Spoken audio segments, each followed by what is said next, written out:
Ösmürler üçün tayyorlanğan ən gözəl, faydalıq İslami qıssalar huzuruңlarda. Bugünkü qissa Allah Taala meni ko'rdi. Bir kuni dadisi farzandlar Ahmad, Said va Xolidlarni chaqirdi. Ularga naytib foydaliq va muhim bo'lgan bir dars o'rgatmoqchi bo'ldi. Dada ularning qishiga 3 tuxum olib keldi va ularning har biridan tuxumlardan biridan elib, hech kim ko'rmaydigan bir joyga yushirib qo'yishni topildi. Haqiqatan bolalarning har biri birdan tuxumni elib, odam ko'rmaydigan joyni izlashga boshladi tuxumlarni yushirib qo'yish uchun.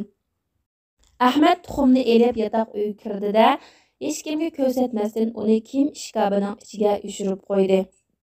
Va Said bo'lsa tuxumni elib, o'g'ziga chiqib, boshqalar ko'rmaydigan bir joyga yushirib qo'ydi. Ammo Xolid qaytib kelmadi. Dadasi undan ansirashga boshladi.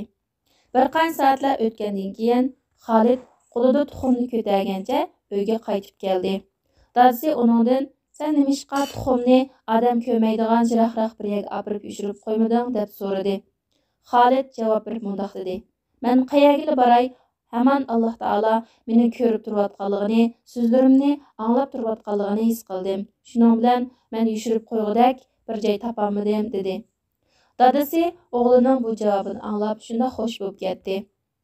Va Alloh Taala bizni ko'rib turdi, so'zlarimizni anglab turdi. Bizning hech bir ishimiz Allohga maxfiy emas dedi. Bu qissadan elinadigan hikmat har vaqt, har zaman Alloh Taoladan taqvolik qilish. Alloh Taala bizning so'zlarimizni anglaydi va ishlarimizni ko'rib turadi. Alloh Taolaga bizning ishlarimizdan hech bir ish maxfiy emasdir.